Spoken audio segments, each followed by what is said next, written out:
আপুনি সেকশন আপুনি article 25 clearly define কৰিছে যে ভাৰতত বসবাস কৰা মাইনৰিটিসকল প্ৰত্যেকটো জাতি জনগোষ্ঠীয়ে আপোনাৰ নিজৰ নিজৰ ধৰ্ম প্ৰেক্টিছ কৰিব পাৰে গতি হেতু ভাইলেশন কৰিছে আপুনি কিয় ভাইলেশন নকৰিলে মৌলিক অধিকাৰ এটো আমাৰ এটো মৌলিক অধিকাৰ খৰ্ব কৰি কিনে এতিয়া আপোনাৰ কি আপোনাৰ কাস্টমাৰী ল আনব খৰ্ব কৰি কিনে এতিয়া direct principle of state policy article 44 আপোনাক এনেক্টমেন্ট কৰিব খুজি আছে গতি ভাইলেশন কৰিছে গতি আপুনি জানে supreme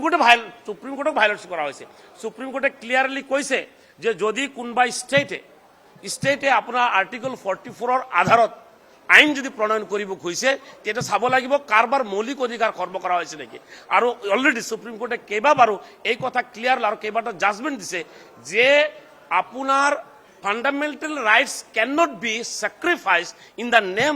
of directive policy state policy ইমপ্লিমেন্টেশনৰ ক্ষেত্ৰত গতিকে আলটিমেটলি সুপ্ৰিম কোৰ্ট অৱমাননা কৰা হৈ আছে গতিকে আমি ভাবো যে এই গভৰ্নমেন্টৰ সংখ্যা আছে যি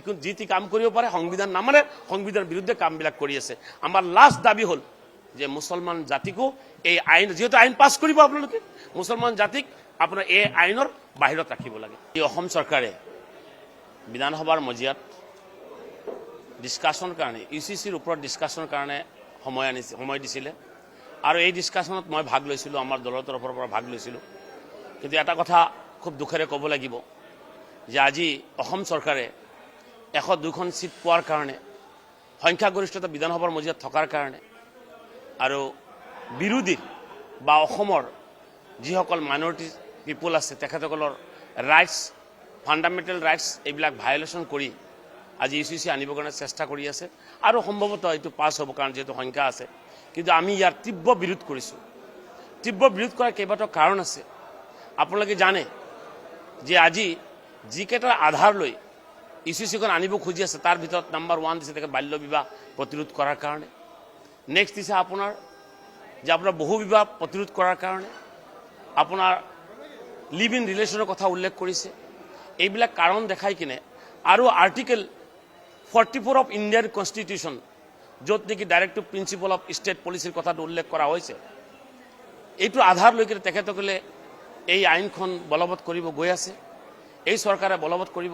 গৈ আছে আমি এই চৰকাৰক এই আইনৰ বিৰোধিতা কৰিছো যে ডাইৰেক্টিভ প্ৰিন্সিপলটো ষ্টেট পলিচিটো আপোনাৰ কোৰ্টত এটো এন্টাইটেলমেন্ট নকৰে য'ত নেকি আপোনাৰ ফান্ডামেন্টাল ৰাইটস স্যাক্ৰিফাইস কৰি কিনে ডাইৰেক্টিভ প্ৰিন্সিপল অফ ষ্টেট পলিচিক কেতিয়াও প্ৰাধান্য দিয়া নহয় এই কথাটো আপোনাৰ সুপ্ৰিম কোৰ্টৰ কেইবাটাও ভাৰ্টিকত কথাটো উল্লেখ কৰিছে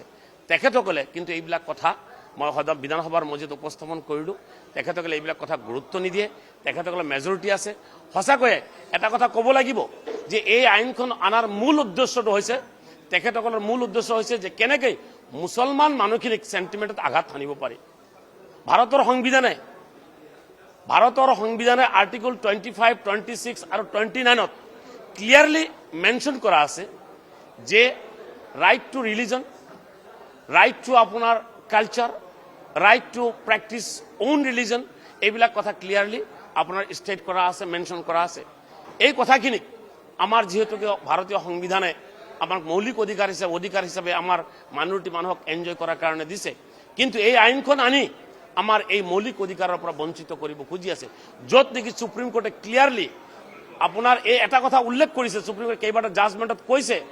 যে fundamental rights can not be sacrificed in the name of state directive state policy বুলি কৈছে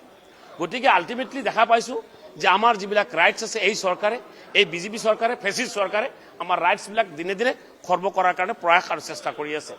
আৰু তেখেতসকলে ক'ব খুজিছে যে বাল্য বিবাহ ৰোধ কৰিব য'ত নেকি বাল্য বিবাহৰ এখন আইন ইয়াতে আছে আপোনাৰ প্ৰহিবিশ্যন অফ চাইল্ড মেৰিজ আপোনাৰ 2006 চন আৰু পস্কো এক্টটো আপোনাৰ ইয়াতে আমাৰ ষ্টেটত চলি আছে ইয়াৰ আধাৰত বহু হাজাৰ কেছ আপোনাৰ ষ্টেট গভৰ্নমেন্টে লৈছে গতিকে নতুনকৈ আৰু বাল্য বিবাহৰ কথাটো ইয়াত উল্লেখ কৰা কি কথা আছে ইয়াত বাল্য বিবাহৰ কথাটো আনিবই নালাগে তাৰ পিছত আনিছে বহু বিবাহৰ কথাটো বন্ধ কৰিব খুজিছে বহু বিবাহৰ কথাটো এই চৰকাৰৰ দিনতে 2021 চনত যি চৰকাৰ গঠন কৰিছে মাননীয় মুখ্যমন্ত্ৰী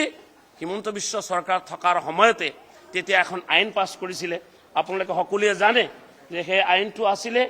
প্ৰহিবিশ্যন অফ পলিগমি এক্ট 2025 তাতে ক্লিয়াৰলি মেনশন কৰা আছে যদি কোনোবাই ব্যক্তিয়ে প্ৰথমা তিৰি থকাৰ সময়ত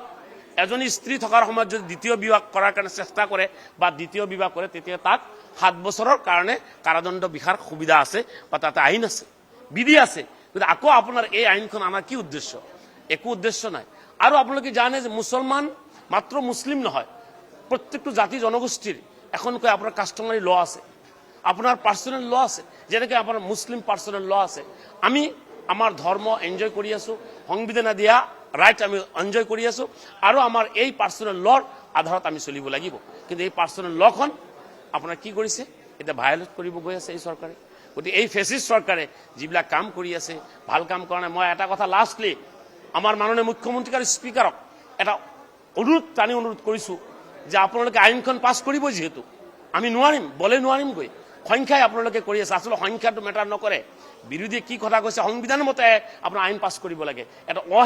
অসাংবিধানিকভাৱে এই আইনখন পাছ কৰিব গৈ আছে। আপোনালোকে কৰক, কোনো কথা নাই, আমি এইটো চেলেঞ্জ কৰিম, আমি এইটো সুপ্ৰিম কোৰ্টলৈ যাম। আপোনালোকে এই আইন পাছ কৰিলে আমি এই আইনৰ বিৰোধিতা 100% কৰি যাম। আৰু এটা কথা মই ক্লিয়াৰ কৰি দিছো যে আমাৰ দলে